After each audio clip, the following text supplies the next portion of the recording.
Welcome to another episode of the Real License Podcast, the only show in the world that's licensed for real. Today's guest, if you have ever seen or enjoyed programs on TVJ back in Jamaica in the early 2000s, she was a producer. She was also in front of the camera as a reporter, and now she has transitioned into doing similar work here in Canada. We are here in the GTA, the Greater Toronto Area.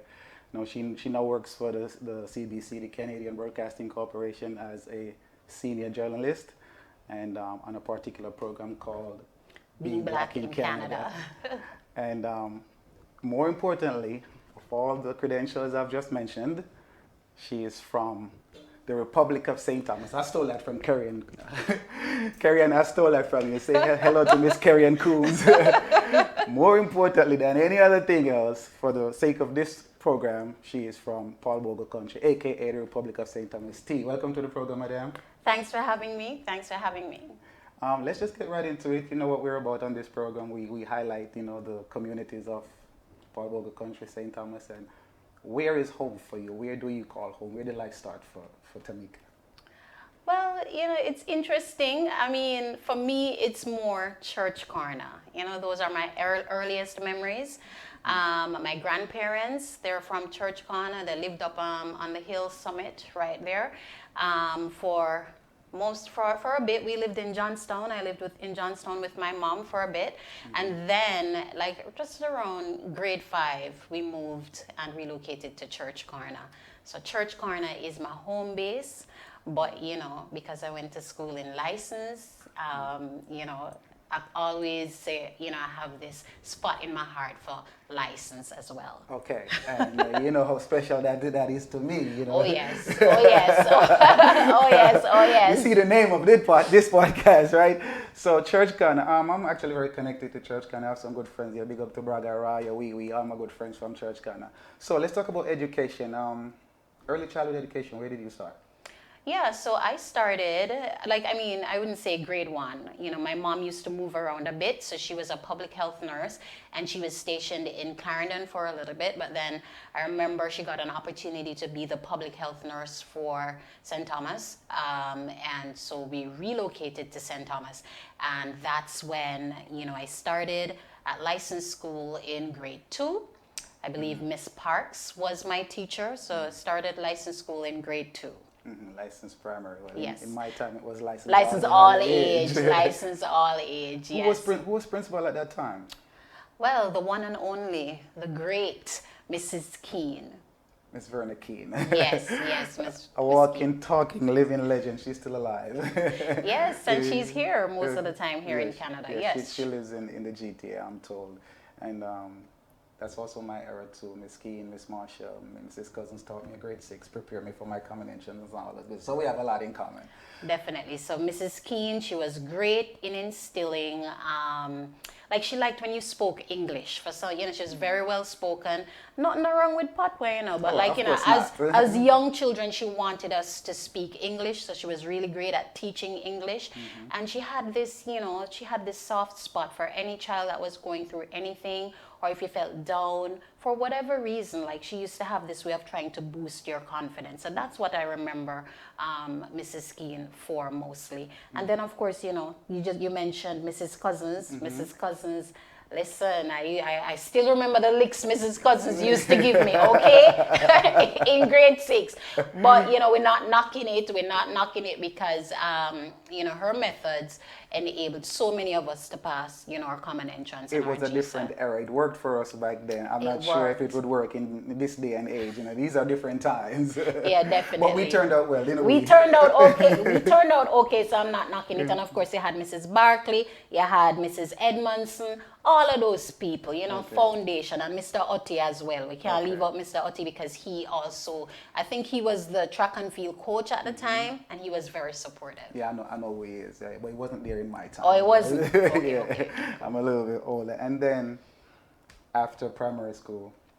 It was the great school on the hill, Morant Bay High School. Like, I have so much love. I have so much respect for that institution, noble institution on the hill. That was where so many of my, that's where I met so many of my lifelong friends, lifelong brethren them, Andreen, Celia, Bertram Anderson, you know, so many of my lifelong friends. We're going to talk more That's about your where I friends met them. But then, you know, I think that's where, you know, I really sort of, you know, honed my public speaking skills.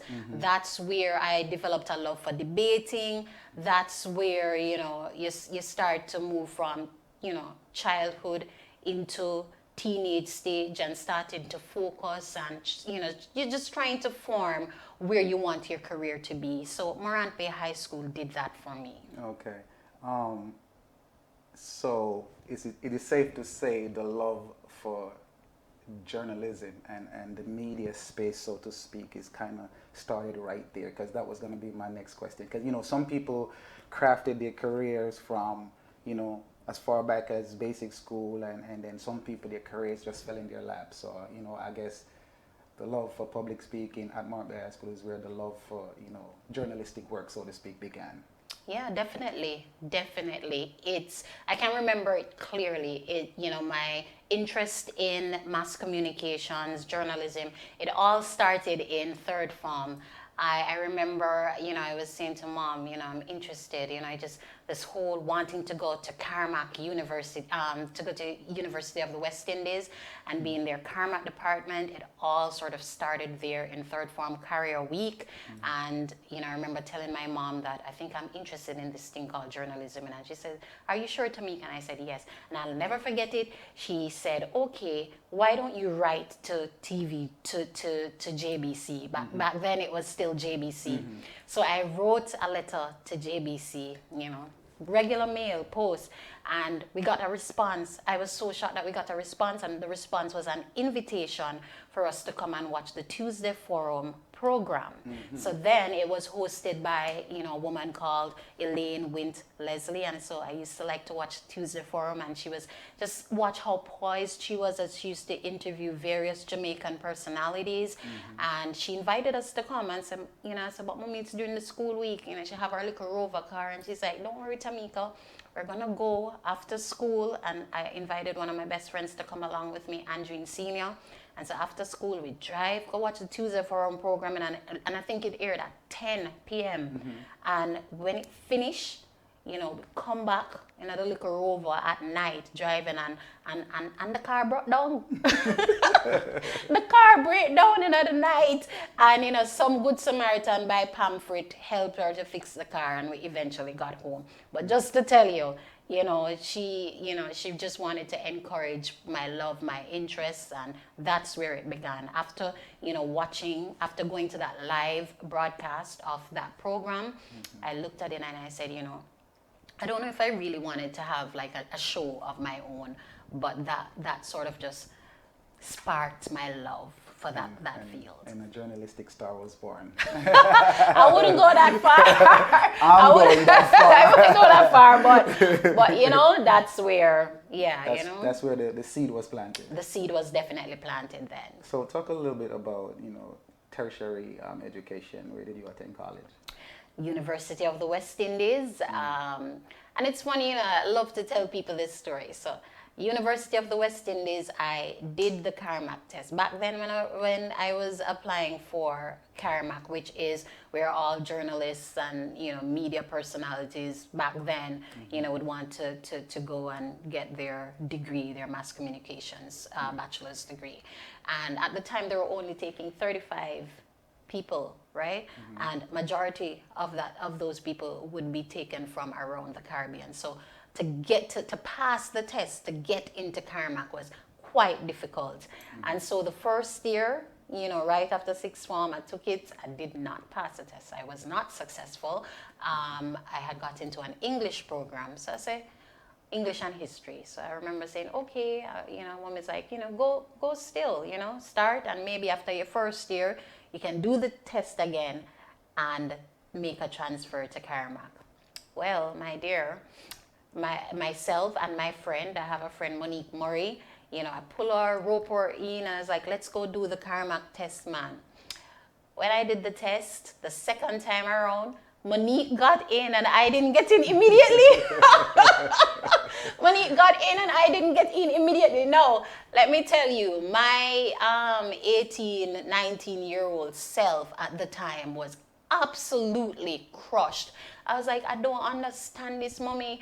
Imagine, God knows that this is what I want to do. I can't understand how I didn't pass the test. What am I going to do now?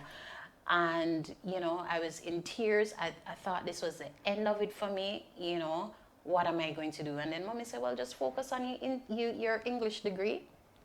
And, it just happened that 2 weeks later, I got a call from Carmack saying, yes, I did pass. And they're going to allow me to come into the program. And let me tell you, nothing but God. To this day, I still tell my children, use that, that example, telling my children that it's never over until it's over. Mm-hmm. And, for those of you out there who think, success just happens like that, there's no real success without some type of struggle. You hear it from the horse's mouth right here. So it's not, everything is not all peaches and cream. It's not. There's real work to be done, and there's going to be disappointments and setbacks, but, in the long run, you prevail. Yes. So after UE, did you immediately landed a job with TVJ, or it took some other steps to climb before you get there? So, here's the interesting thing.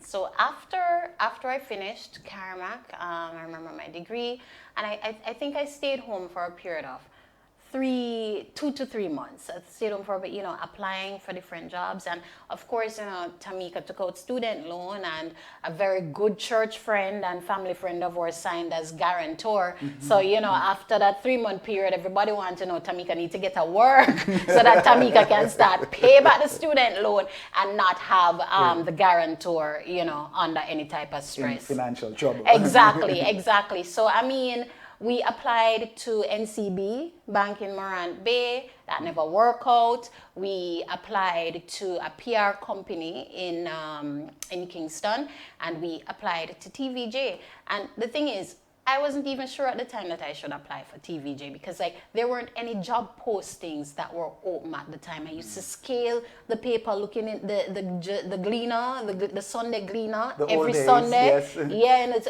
the Sunday Gleaner every Sunday. Just go over to the career section and just scale it. And there was nothing open for journalism, nothing. And so I was quite down. I remember a couple friends. I remember Kevin Rowe said to me, so you're not applied to TVJ or CVM? And I was like, I never sent out any application to them because I didn't have any job, and I was doubting myself. And he was like, no, man, Tamika, say, you're too good. Send it in. Sometimes you have friends that will that believe in you even more than you believe in yourself. Mm-hmm. And they say, send in an application, whether they have a job or not. Mm-hmm. And that's what I did. And lo and behold, a few weeks later, I get a call, saying on, a house phone, get a call saying, you sent in an application, we want to interview you. I didn't even know what they wanted to interview me for because I didn't apply for a job per se. I just sent in a letter saying I'm available. I just completed university and I would like to work in the media field. Mm-hmm. And so I went in. The great Michael Sharp was there, did the interview with me along with the human resource person. I don't think I did particularly great at the interview, but Michael Sharp saw something in me, and he had this thing of always giving people a chance. Mm-hmm. He loved to encourage young people, and he really loved giving people a chance. And he's like, okay, I'm going to start you as a reporter. Not even a junior reporter. He said he's going to start me as a reporter. Mm-hmm. And I was like, okay. I remember I came over and I screamed and I tell my friends that I got the job as a reporter at TVJ, and I was really, really excited. So that's really my first journalism job. First job ever, Yeah, really. kudos to Michael Sharp, but I will have you know that has very little to do with him per se. That was all God's plan. It was all God's plan. All God's plan. Yeah. I completely agree with you. It was really all God's plan. So you're talk a little bit about your time at TVJ. Speak a little bit about the experience there and how was it in a nutshell. And you currently now work here in Canada for the Canadian Broadcasting Corporation. Is it safe to say your experience there kind of prepared you for the media space, the journalistic space here, or is it two different animals? You know, that's an interesting question. I mean, when I started at TVJ as a reporter, it was not easy. There was lots of work, and you know, it's your first job really. That's where you sort of build work ethics. That's where you sort of start to build connections outside of even just your job, but you have to have politicians on call, different advocates, pertaining to whatever issue that you have to call them and do an interview. And it involved a lot of, going out on the road, whether it's a crime scene. That's where I built my interview skills.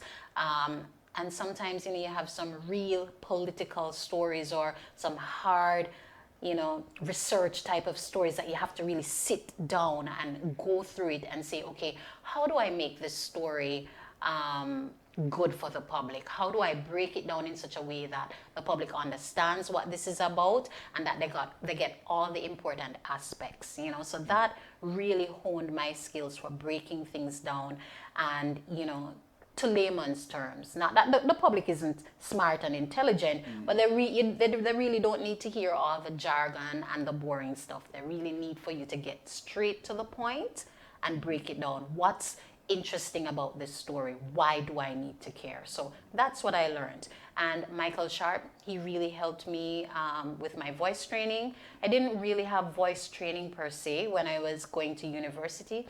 So like I remember the times when he would sit down with me and say, okay, speak in this way, you're too nasal, tone it down, Tamika. And try not to smile too much because I have this thing. I'm always smiling. Too right? bubbly. Too bubbly. And he's like, okay, Tamika, I don't want to see any teeth. Just tone it down. And he's like, remember now you're a serious journalist. You're not some like a teenager, from St. Thomas, and always used to tease me. As I know, say you think say they're a country, but you're a serious journalist, and I want you to focus and tone it down. Okay. And so I was able to bring that now to Canada.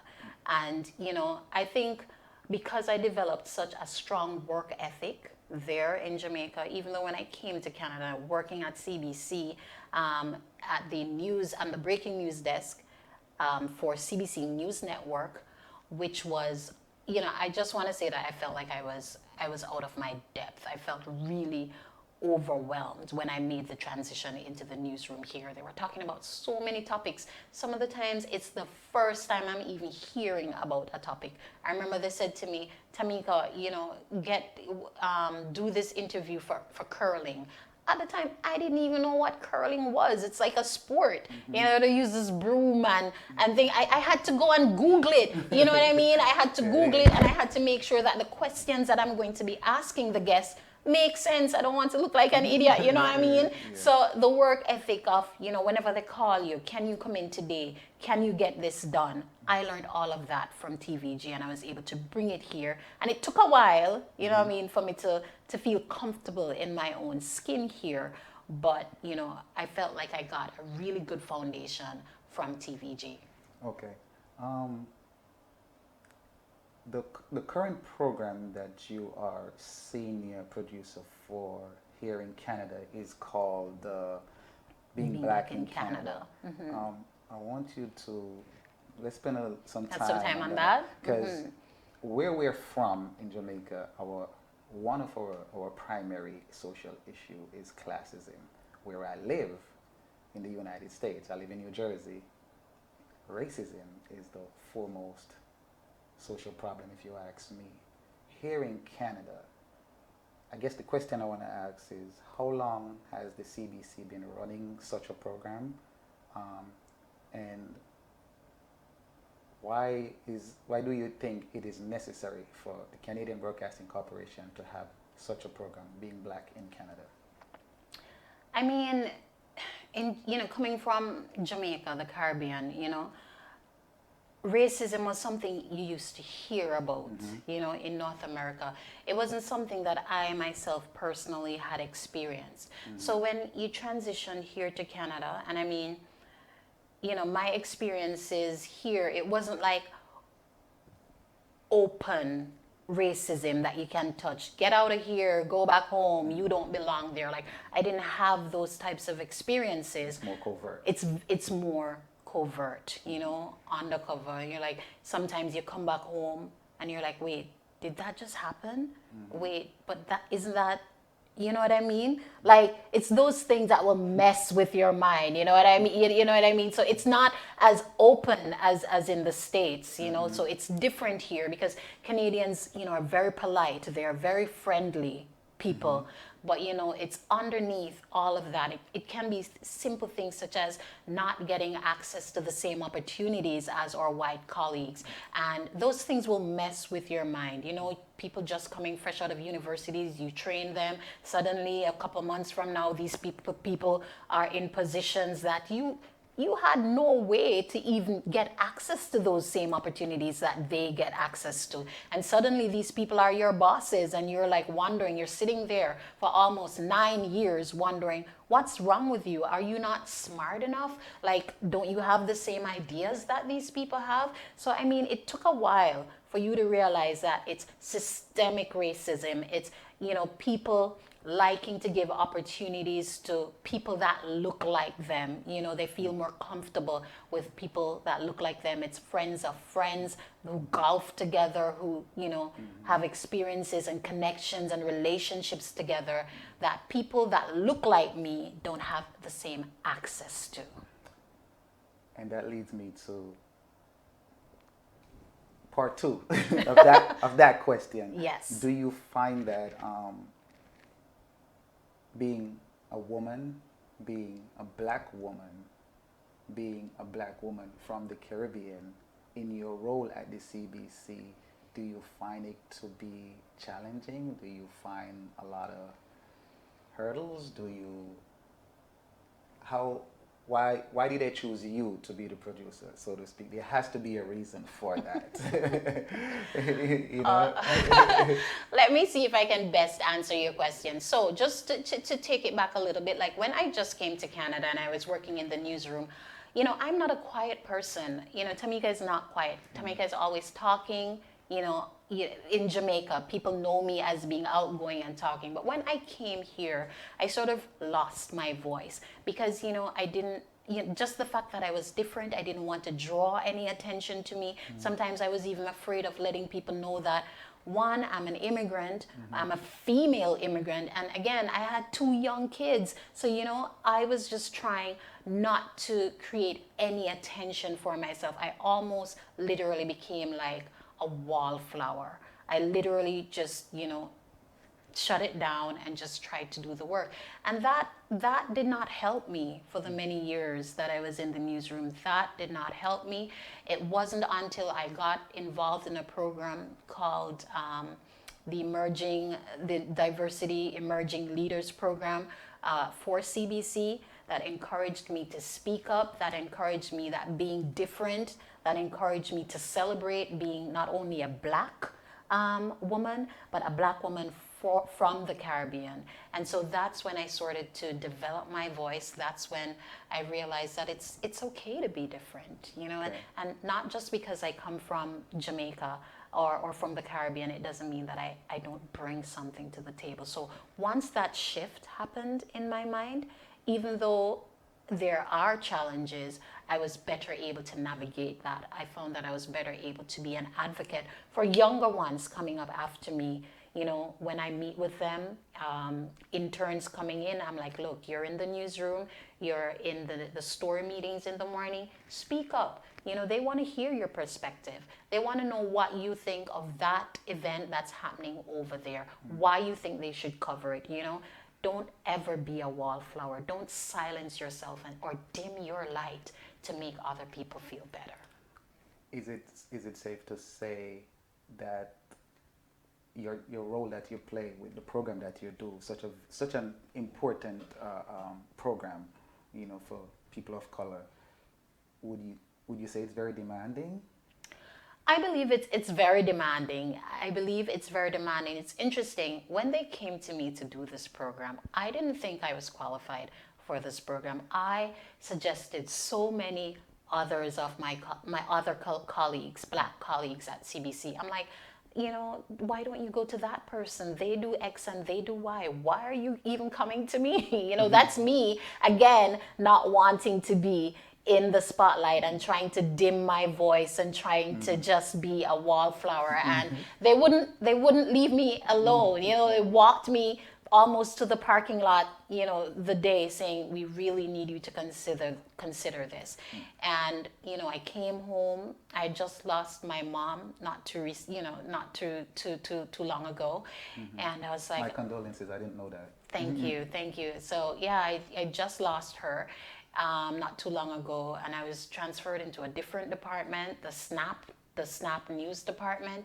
And I was like, I have to get my mind around this. I don't have time for this being black in Canada thing that looked like tons of work. And it was tons of work. And then I said to myself when I came home, Tamika, you always want to have a meaningful impact on other people's lives. You know what the situation is regarding our people, black people, not just in Canada, but in North America. Here is a chance for you to contribute.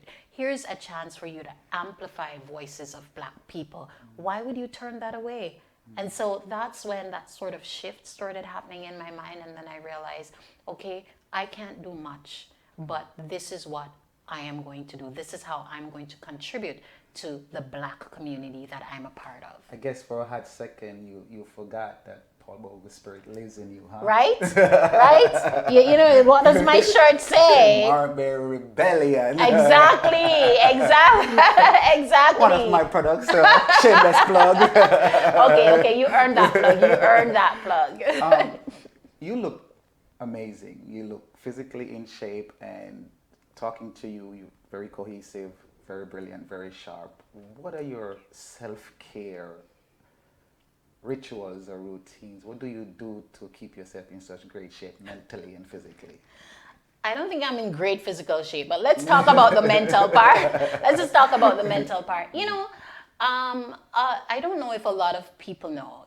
Sometimes when you tell people that you're a Christian, they're like, oh, you're this, like a religious nut or something. I'm not. I'm not overly religious, but I am deeply spiritual. And when I say I'm deeply spiritual, is because my mom introduced me a long time ago to Christianity. I grew up in the church in Jamaica, the Methodist church, Little Coke Methodist in Morant Bay.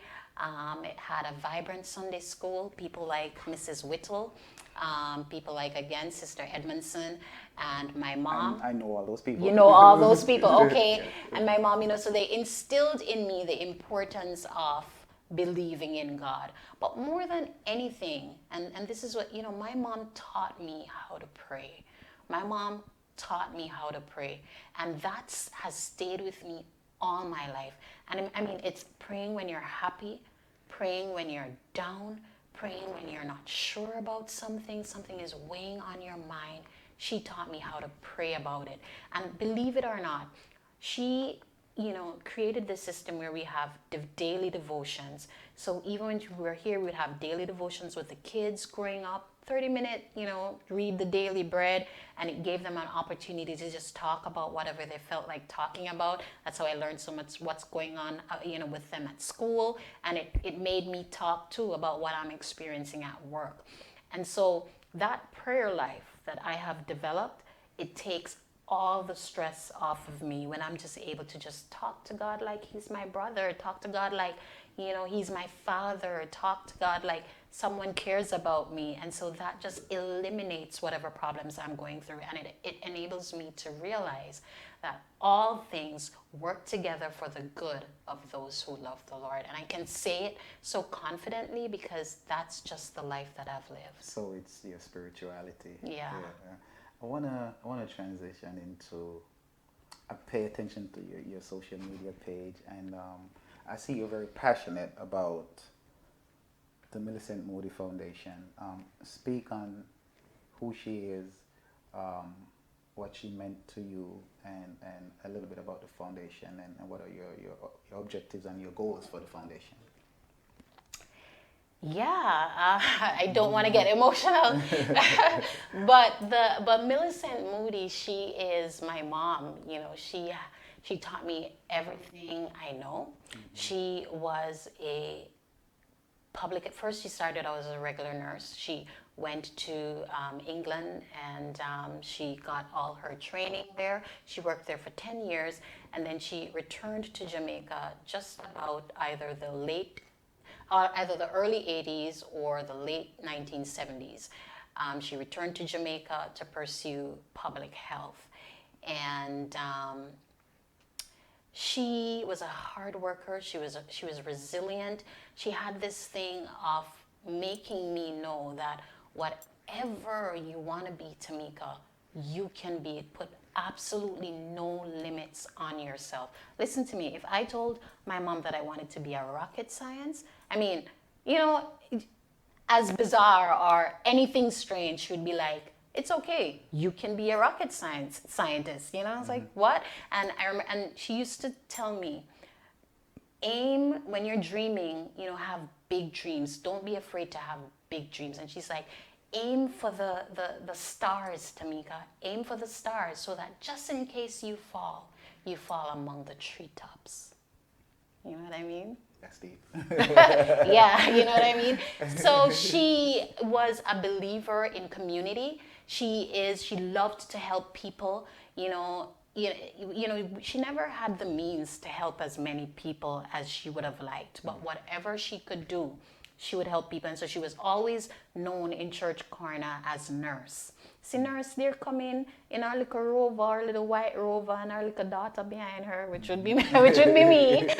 You know, so she always instilled, she believed in community building. She believed, you know, she was very involved in whatever community outreach that the Methodist Church had going on at that time. So when I lost her in 2017, I always knew that when I lost her, I wanted to do something in her honor, right? I wanted to do something that would celebrate the type of person that she was.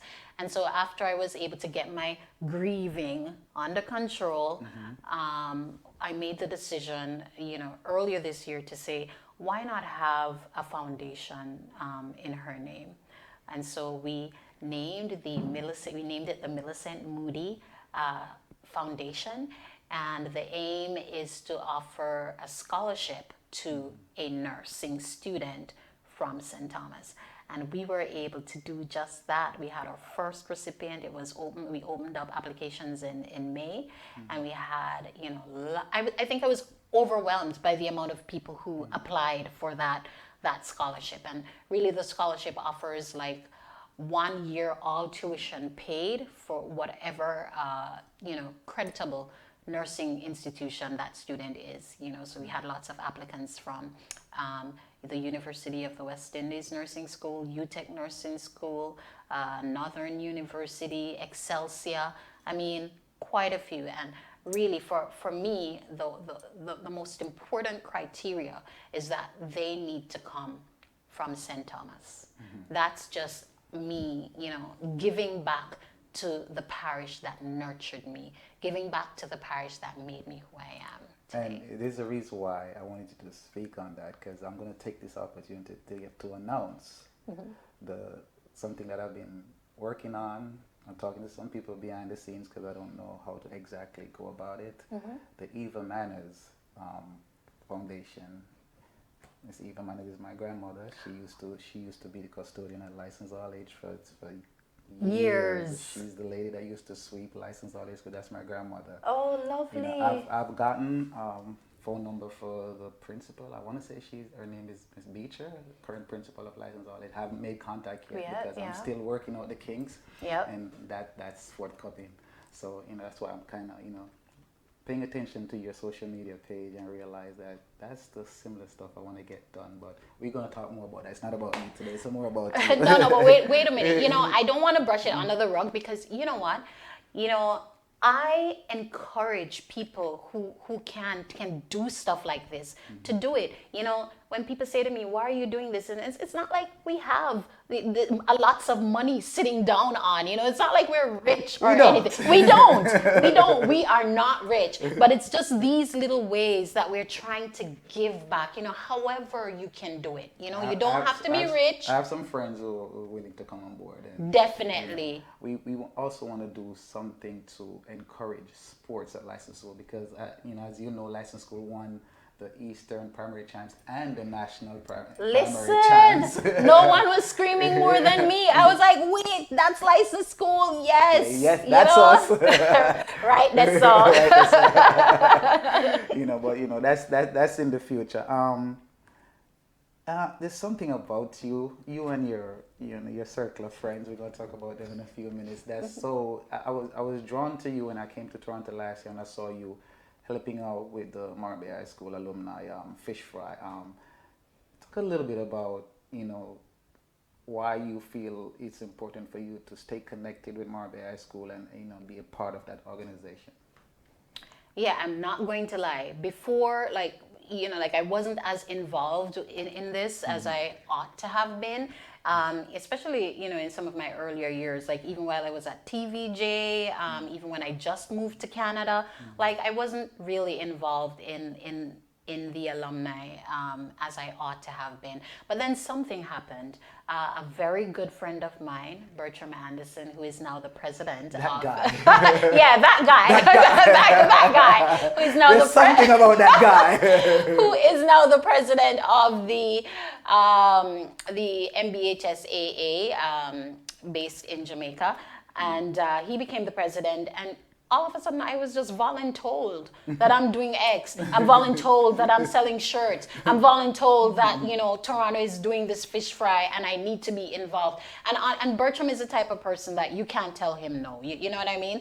And so, even though Rupert, the president here, had been trying to bring me on board for a number of years before, but I was just too busy, I reached out and I said, boy, this is the situation. And he just happily roped me in. And, my friend Andreen, she's... Question, Andreen is your friend? Is she just your friend? I'm gonna tell you this in a public space. Okay. She's not your friend. She's not my friend? No, she's your publicist. She's my publicist.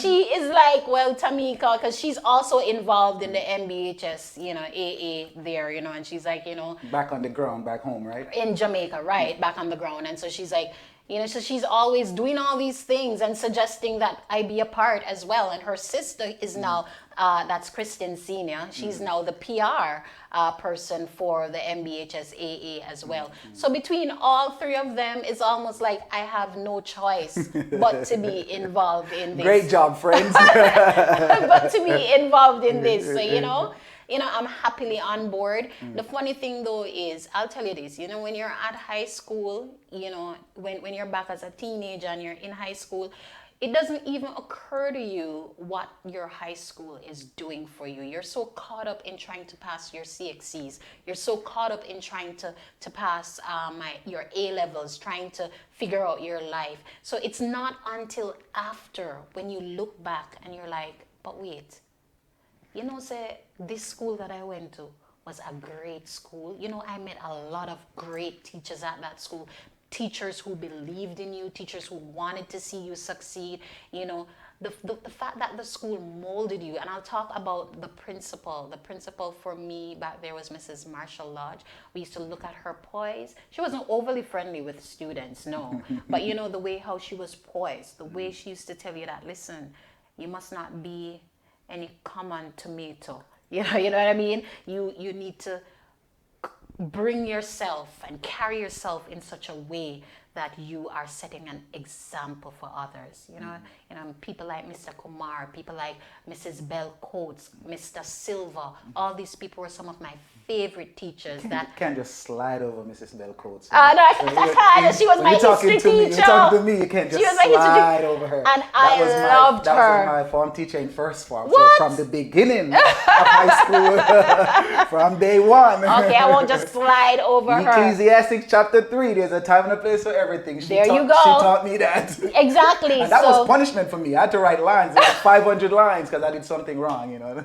Thank you, Mrs. Belcoats. Thank you so much. Thanks to all the teachers that really showed up for so many of the students, because you don't know what many of us had going on at home. Some people, they can barely find, some of us could barely find the lunch money to show up at school. Many of those teachers even used to take money out of their pockets, and give to the students to go and buy lunch. Okay? That's how some of those teachers were at Martin Bay High School. So I salute them. I salute them personally. And being a part of the alumni here in Toronto, it's your way of paying back too. It's my way of paying back. Shout out to Rupert, shout out to Sonia, shout out to so many of you guys, for what you do. Thank you. Here in the GTA, and that's why I'm here so much, because I love this place. I hear that they're going to work on giving you an honorary sort of shirt, honorary badge, something, because apparently you're an honorary member, okay? Yeah, even when I'm not here, I'm here. But I'm always here. I love Toronto. Good. Tamika, it's great talking to you. Like I said, I just always wanted to sit down with you, but I have like 2 more questions as far as inspiration goes.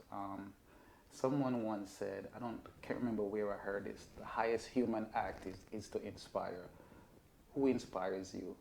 Who do you look up to in the media journalism space? What person in media or in journalism you look to and say, wow, I like him or her? Current journalism media space, current right now, or it could be someone in general. Yeah. I think I think it's really hard for me to name one person, because there've been so many people who have like impacted my career. Like, I like how they do their interviews. I like how the compassion that they're able to show when talking about various difficult topics, tragedies that happen. So let me just split it. So in Jamaica, I would say that I really liked Michael Sharp's style. I also liked Doreen Samuels, her news reading, and the fact that, they were genuine household names in Jamaica. So I used to look at these people along with Elaine Wint Leslie back when I was a kid, and say, wow, whatever it is that they're doing, I want to be a part of that. Since transitioning to Canada,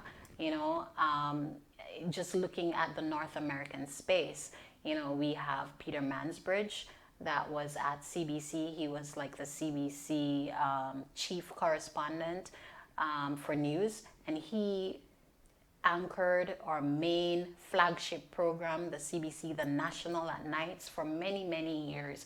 And what I liked about him was his calm composure, how he was able to navigate and bring people along on the different journeys, whether it's a moment of celebration where Canada is celebrating winning gold medals at the Winter and Summer Olympics, or it's, dealing with the various tragedies that are affecting, the world. And so I liked his style, and I liked how he pulled people in. Okay, my favorite, I don't know where she is now, is this lady, Soledad O'Brien from CNN. I was going to mention her too, but I wanted to keep it Canadian. I was going to mention her too, but her interviewing style is amazing. Trust me. Yes. I love me some Soledad. Also, in the same vein as, on inspiration, to the little girl in Church Corner, in License, in every corner and crevice of St. Thomas, the Republic of St. Thomas, Jamaica. What would you tell that little girl who will see you one day and say, wow, I would like to do what she does?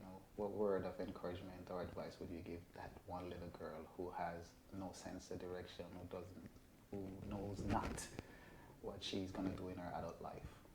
Yeah.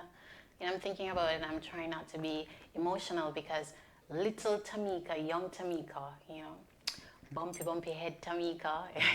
There's nothing special about Tamika. Tamika was not overly beautiful at the time. According to who? Back then, don't worry, I still show you the pics. Bumpy head Tamika, and then dark Tamika, in the terms of my complexion. And back then too, a lot of people don't know this. Colorism was always a problem. Yes, back then too, a lot of people may not know this, but I also had this voice problem in Jamaica back then as a child, where my voice, like if at 6 years old, I had a really deep voice. So they used to call me man voice. Wow. They used to call me man voice, and so I used Where did it go? My mom worked on helping me to control it. Okay. And so by the time I got into the teenage stage, it disappeared. But I used to be at school and people used to be like, I don't want to talk to you, because you sound like a man. Or they would make jokes. Kids can be real rough, brutal when you have to be able to take it. And they're like, God made a mistake with you. You were going to be a man, but a mistake happened and you came out to be a woman just because of my voice. And so can you imagine that my self-esteem would not have been great as a child? But my mom instilled in me that it doesn't matter what people say about you, Tamika. You are my child and I love you. And anything that you want to be, you can be. And she said to me, use your education as a key, to grasp and reach, any level in this world that you want to reach. And so my advice to you is it doesn't matter how you look. It doesn't matter if someone puts you down. It doesn't matter what anyone says to you. Believe that you're a child of God, that God brought you here for a reason, and that as long as you apply yourself and as long as you try, all you have to do is try and pray that God will take you from the lowest of the low and bring you to right where He wants you to be. Amen. Tamika, thank you for having me once again.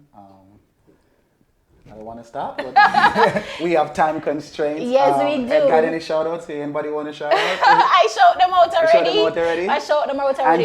Andreen, big up yourself. Bertram, big up yourself. Celia, love same way. Hello, Maya. I have to big you up even though you're in Florida. Hello, Maya. Hello, Mrs. Senior, the entire Senior family. Yes, Sil, I'm not going to forget to mention you. But, St. Thomas and, of course, the Morgan family, who are like a second family to me, big them up. I love all my friends.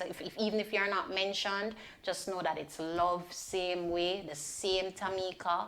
That's me. And on that note, we out. St. Thomas all day, every day. Every day. So keep waving the St. Thomas flag over here in Canada while I hold it down on the other side of the Niagara. Of course, of course. One love. Ladies and gentlemen, Miss Tamika Forrester, straight out of Paul Bogle country. You know how we do. And on that note, we out. Thanks for watching. Don't forget to subscribe to the channel. Check out our website, thereallicense.com. Join our exercise program, Movements of Ja People. See you next time on The Real License, the only show that's licensed for real. Yeah, you heard what my baby said.